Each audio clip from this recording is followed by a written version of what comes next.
Well, I mean, you have to captivate immediately within the first like 5 seconds. So you got basically 5 to 10 seconds, and it's got to be some kind of like just like punch to the face, bum bum bum bum bum, and then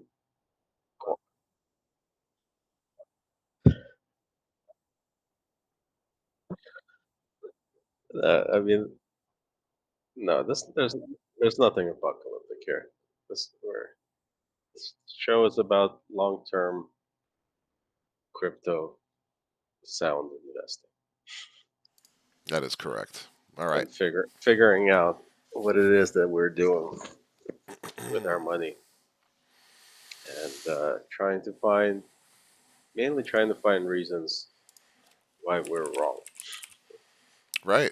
I gotta admit, there was a guy who I was, well, maybe talk about it later, but like there was this YouTube channel that interviews a whole lot of analysts, crypto analysts, and there was this one guy who continuously came on and was talking about like a bear market, a very serious bear market coming up right now, very soon, and talking about Bitcoin going to 20,000.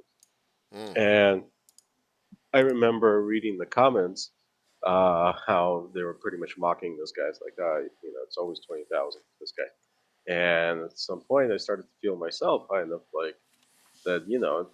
There's no way. There's no way. It's not possible that it would go down that low with all the level of interest and whatever's happening right now in the market. It's like there's no way it'll see like 20,000. I wouldn't be that lucky. So let me buy like what I consider now to be low, uh, Hmm.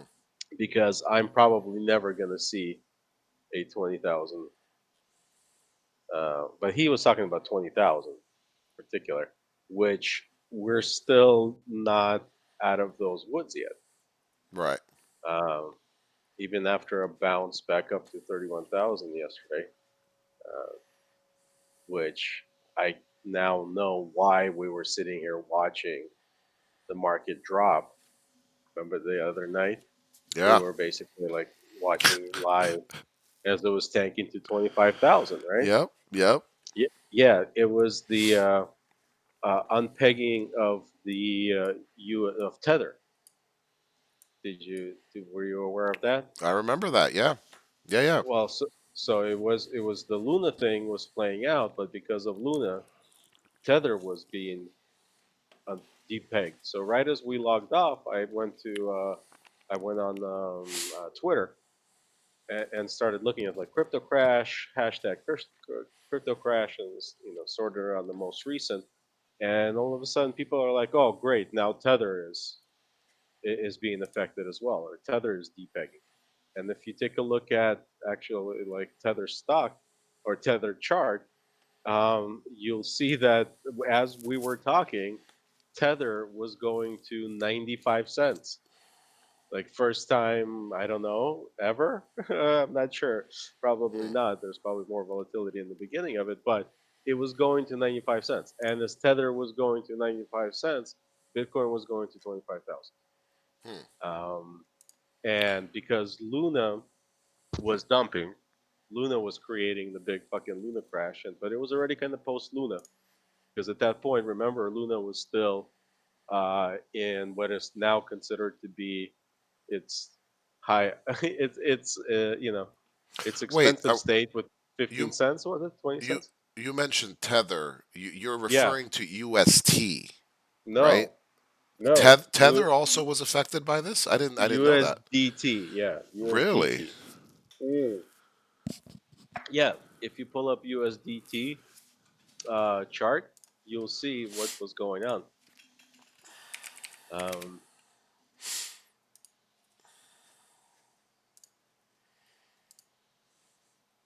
Oh, this thing here, you mean? With that 94 thing there, cents? that is like 3 days ago, 2 days ago, Wow. as we were talking, that is what was happening. Look at this thing. Look So at the what? chart for like the year before, and look at that fucker right there. Yeah. So I mean, there's some weird, things going up there, but it's fairly stable until this. And so when this was happening, this is when Bitcoin went down to 25,000. And the reason there's some reasons that I saw which were attributed to people dumping USDT, thinking it was UST. Okay, that was one. Oh, Uh, and the clusterfuckery that Luna created in the market, people started to drop out of USDT, and going into USDC. hmm. So um, because they thought that that was more stable of the coins. Basically, people decided to reevaluate very heavily their positions in stable coins. Hmm. They looked very closely as to how stable exactly are these stable coins, because a lot of people mistakenly think that those are there forever, and it's just a crypto, digital representation of their U.S. dollar in So some way, right? is every Tether dollar backed by a physical dollar in like an account somewhere? They claim that, but my understanding is that the auditing that's been done on it has not been sufficient enough to persuade serious, people who don't trust Tether. Hmm. So they feel like that they did a very light version of confirmation that these funds exist, and so USDT is really at the center of this fear that the government is going to come after it. That if any regulation actually hits, the market, USDT will be one of the first ones that are going to be like, okay, well, where's the money? And they're not going to be able to show it because Hmm. according to their fine print, they are able to, or basically are claiming that their backing will be of, I think, mixed, and I might be mistaken here, but it will be of mixed funds. And some of these funds might come from, I don't know, places that may or may not want to give them those funds when the shit hits the fan. I see. So, but USDC, right? That one supposedly has been confirmed to have a one-to-one relationship and one-to-one backing.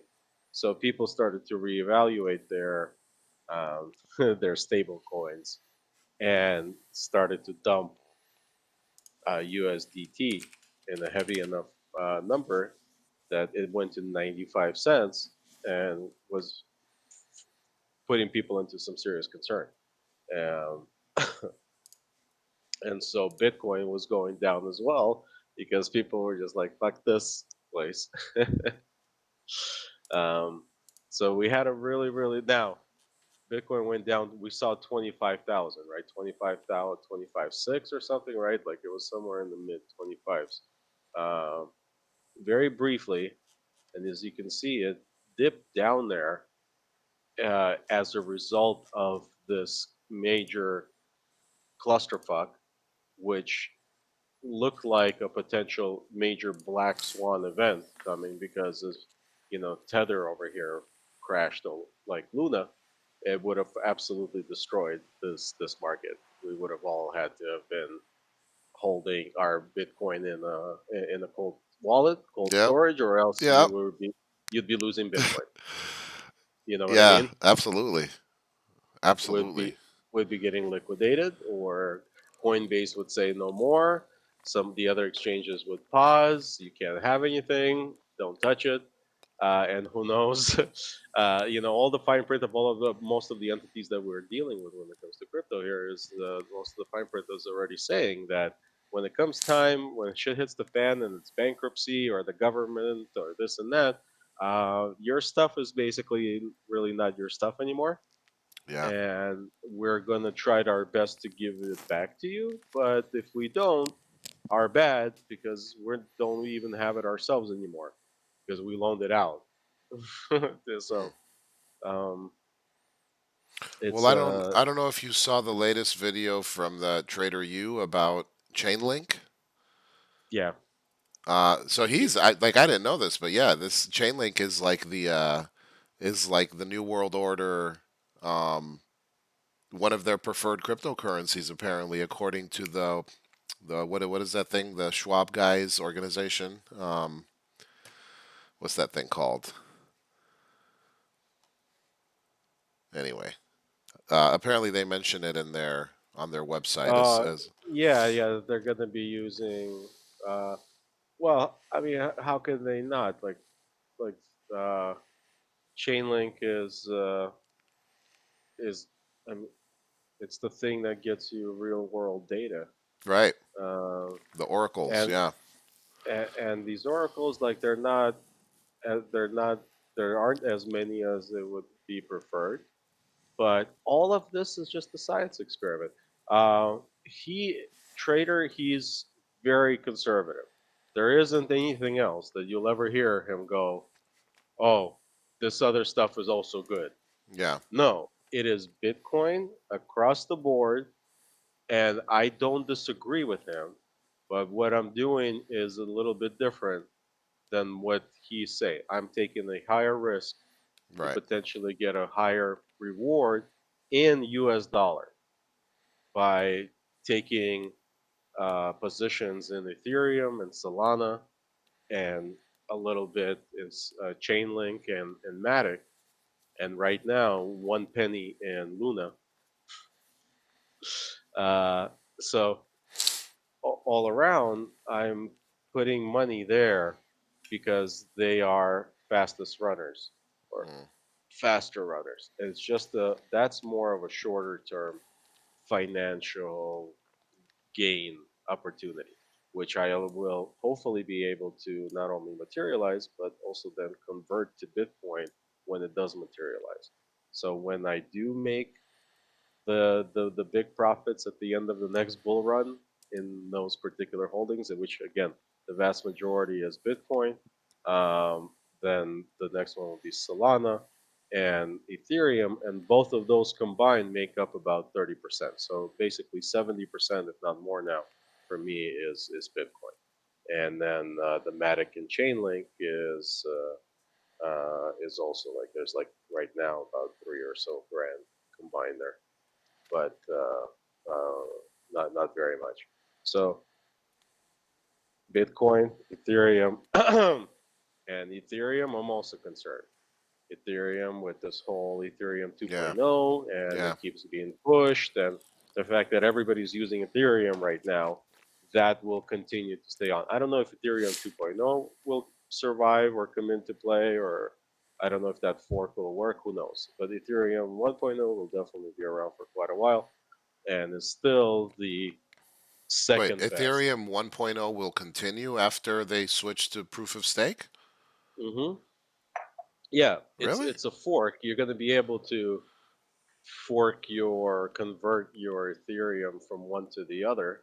So Ah, from 1 to 2.0, you're going to have to, you can do that now, but it would require a lockup. I mean, obviously, like there is no, you can't bring it back. Is so you can't go like all every which way hmm, unless you use un- unless you use like Chainlink, which gives you cross-chain communication. And he's not wrong that at some point he doesn't like the entire ecosystem. He thinks that basically BlockFi, not BlockFi, but the DeFi and Web 3.0 is scammy. Again, not anything that I would disagree with, and most of the projects are like that. But it's he's almost kind of like Luddite about it, that he doesn't really think it's a viable technology in the future, and that I would disagree with. Like these multiple other chains are here to stay. Solana is here to stay. Ethereum is here to stay. Um, simply for the adoption, something very very large has to happen in order for those to disappear. Um, and he says, yeah, at the end of the day, it would. seemed to me that Bitcoin is the one that will be here 100 years from now. Mm. You know what I mean? So from that outlook, Yeah. if you were to be accumulating anything from his perspective, if he thinks we're in the dire times. He thinks we're in this fourth churning, and that right now it's the time when we're going to war Yeah. and Yep. global famine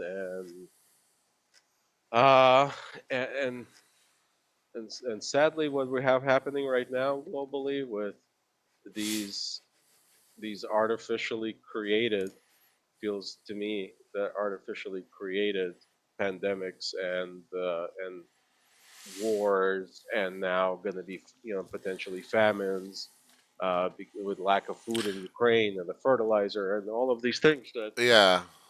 Well, I like he made a point about and this was I think in an older video, but he said something like, if it wasn't for the Federal Reserve and their ability to just create money out of nowhere, the lockdowns would have never happened. It would have been impossible to convince the people and to fund, and then all the billions of yeah dollars they gave none of that stuff would have happened. Wars wouldn't happen for the most part because yeah people sit would here for literally free. have to pay. Yeah, they'd like we'd have to pay for the wars ourselves, and so yeah, I get it. I think it's unsustainable. At some point, it just won't work anymore. And maybe now in the near future, we'll start to see kind of an exponential worsening. The Kim.com guy. I like following his tweets. He's the mega upload dude, He's and still around, huh? yeah, he lives in New Zealand. Apparently, two of his partners that were involved in Mega, they accepted a plea deal. So now they're going to be, informants, I guess. And this guy is still apparently going to try to fight the case. He doesn't seem concerned. He says the United States, like they're not. He's not going to be extradited. And he claims that he's got all the evidence he needs to show that nothing illegal happened on Mega Upload. It was just people sharing stuff. And he's really big. He talks a lot about how Hollywood got Biden in their pocket, and that Hollywood was one of the main kind of entities that was really trying to go after this guy or get the government to go after him. Obviously, because of the stupid movies and all that. But he's tweeting a lot about debt, and he's pro Bitcoin or pro, yeah, pro. He's kind of vague about cryptocurrency, but he definitely thinks that we are very close to complete collapse, and that crypto is going to be the only thing that's going to be worth anything when that happens.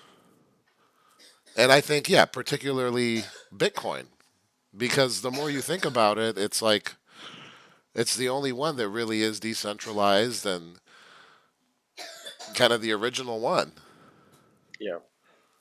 Yeah, yeah. People always make the opponents usually say what makes it any different from all of these other copies and Dogecoin and Bitcoin SV and Bitcoin Cash, and they always point out grandiosely how look how they're the same and they're all pitched and hyped the same way, and at the end of the day, yeah, good luck, good luck.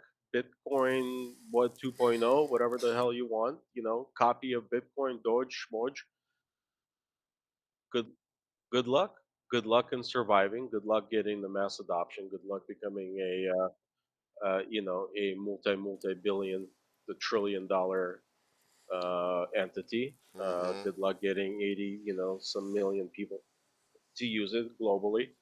Um, if you can do that and have institutions who are willing, like that, what do you see Fidelity opening up 401ks to some other coin or something else? No, it's Bitcoin.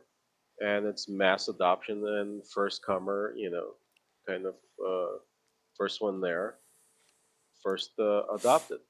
Hmm. So Bitcoin is definitely the one that I mean, the way that Bitcoin also then remains is that eventually they develop enough technology to layer on top of Bitcoin to then supersede and potentially, you know, make all the other chains no longer necessary. But I don't see that. I don't see how that is. They're just like different tools. It's just different tools that do different things. And what's going to happen is that Bitcoin is going to remain a store of value, and everything else is going to go through very severe scrutiny as to whether it's a security and has to register as a security, and that will basically kill almost all of the projects out there that are shit because there's absolutely nothing at all behind it. Probably then, say goodbye to NFTs and the notion of here is some digital images, give me $500 for it, Right. 1,000, 10,000, 20, 100, $100,000 for it. Well, but if all of those NFTs were to be paid for in Bitcoin, in Satoshis, then what's the problem? Well, there's no problem overall, but the Like, would it problems still be, become, because then it wouldn't be considered a security if you're paying with Bitcoin.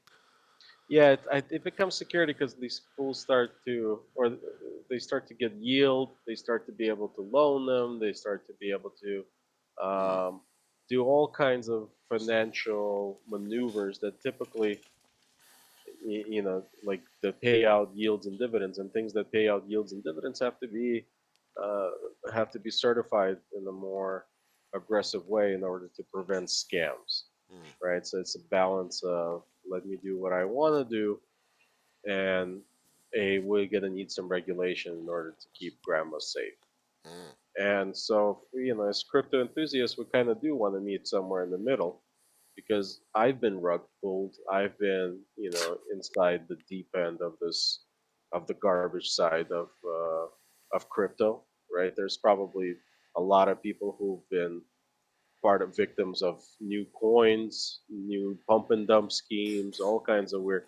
Like a lot of the due diligence right now is sitting on Discord trying to figure out if these thousands of users are bots or real people. And that's the due diligence to figure out, is this project legit? How many Twitter followers do they have? Are they real Twitter followers? Do they have a white paper? Do they have a roadmap? Or is it just a cool little graphic on their website that's like, yeah, we're going to go from dope to hmm doper to the dopest? Yeah, yeah, Oh, yeah, take my money. So at that point, there's scams galore, straight up, right? Like if it was all here, what's the problem? I sell baseball cards for thousands of dollars. What's the problem? If somebody wants to buy them. But it's when it's straight up scams and they do that with no protection out there. I think we're gonna have to meet somewhere in between at some point, and the regulators are gonna have to come in. And but then that's where Bitcoin becomes even more important. I see that now because you can regulate access to it, but it's independent. Like there's nobody you can call and say like, do this to your Bitcoin. Uh, right.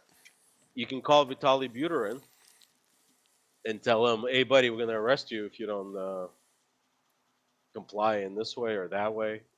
The SEC even sent out a notification to Do Kwon. He told him to bug off, and he told them where they can put that summons.